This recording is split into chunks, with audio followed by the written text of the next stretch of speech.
fi ayyaanni gooftaa keenya Yesuus Kiristoos isiniif haa baay'atu. Akkam jirtu obboloonni, fayyaa keessanii nagaadhaan an nagaa kiyya Waaqayyo isa nagaa keenya baay'isee yeroo kanaan nu ga'eef galanni bara baraan isaaf haa baay'atu. Akkuma beektan barumsa keenya irra boqonnaa 15 seera keessa deebii boqonnaa 15 irra geenye jirra. Boqonnaa 15 kana keessatti wantoonni nuti arginu wantoota gurguddoo sadii namni akkamitti namaaf gatii akka dhiisu, yeroo kamimmoo gatii akka namaaf dhiisan, yeroo itti gatii namaa dhiisan, akkasuma immoo hojjetaa tokko waggaa 6 booda akkaataa kamiin akka gadi dhiisan, nama isaanii hojjetaa ture nama tokko birmadummaa isaaniittiin gadi dhiisanii nama isaan of bira tursan akkamitti gadi dhiisan lafa kanatti isaan barsiisa. Akkanuma immoo horii isaanii keessaa sabni Israa'el yeroo sana horii isaanii keessaa hangafa akkamitti akka kennan, yeroo kam akka kennan agarra jechuudha. Seera keessa deebii boqonnaa 15 kana keessatti guutummaa boqonnaa kanaa itti seenaa dhaggeeffadhaati. Isa booda akkuma yeroo darbe isiniin jedheetoo ture feesbuukii kiyya irratti gadan isiniif dhiisaa gaaffii as keessaa ba'e deebisaayii dhaggeeffadha sagalee isaa guutummaa boqonnaa kanaa. Warri isinii danda'amu dubbisaa, warri immoo teessanii dubbisuu dadhabdan sagalee sana na dubbise kana dhaggeeffattanii gaaffii san deebisuutti dandeessu jechuudha. Gaaffii baay'ee salphaa fi baay'ee gabaabaa akka hubannuuf kan nu gargaaruuf kan bahedha gaaffiin isaa.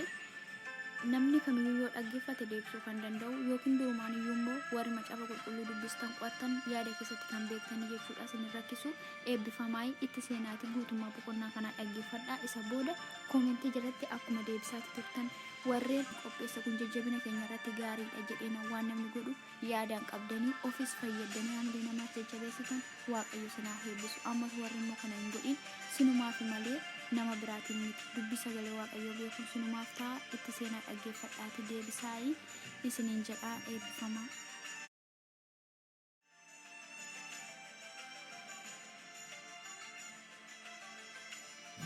Ati dhuma waggaa 7ffaa hundumaatti gatii namaaf dhiisi. Akki itti gatii namaaf dhiisan kanatti fufee jira.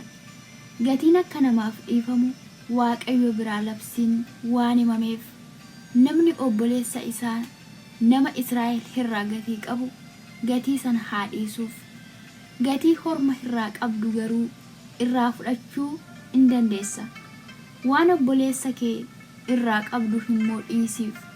Waaqayyo gooftaan kee biyya dhaala godhee siif kennu keessatti guddaa waan si eebbisuuf sanyii kee keessatti dhabaan hin argamu.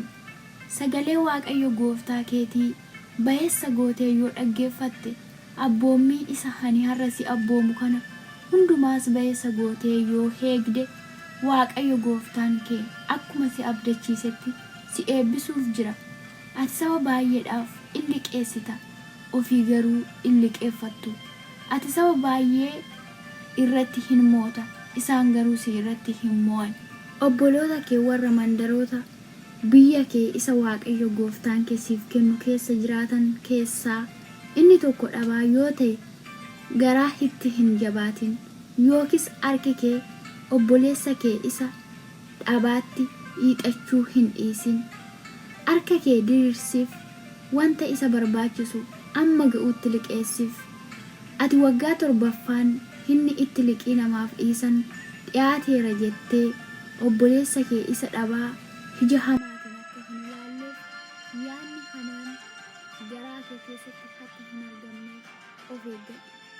Ati yoo waa isa dhoowwatte inni humna Waaqayyotti si iyyata, kunis cubbuu sitti hin ta'a.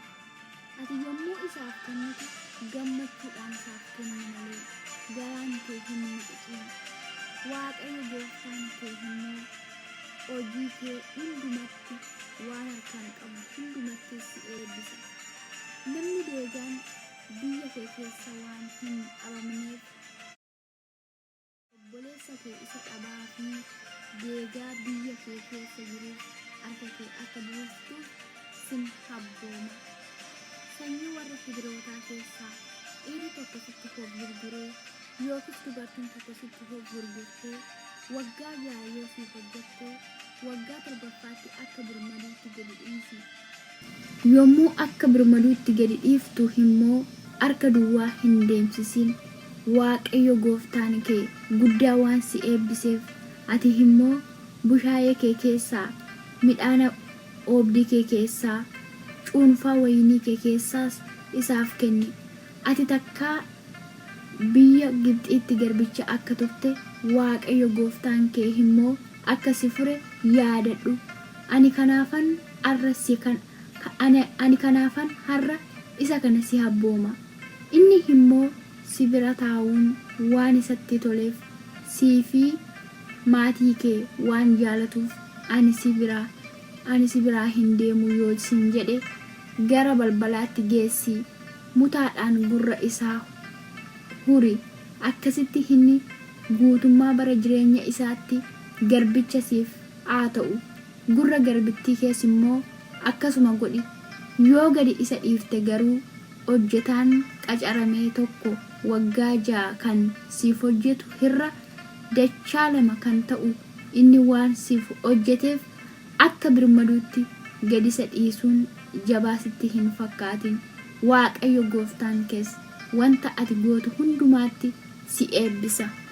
Saawwan kee keessaa, korommii bushaayee kee keessaa, korbeeyyii warra hangafa dhalatan Waaqayyo gooftaa keetiif addaan baasi.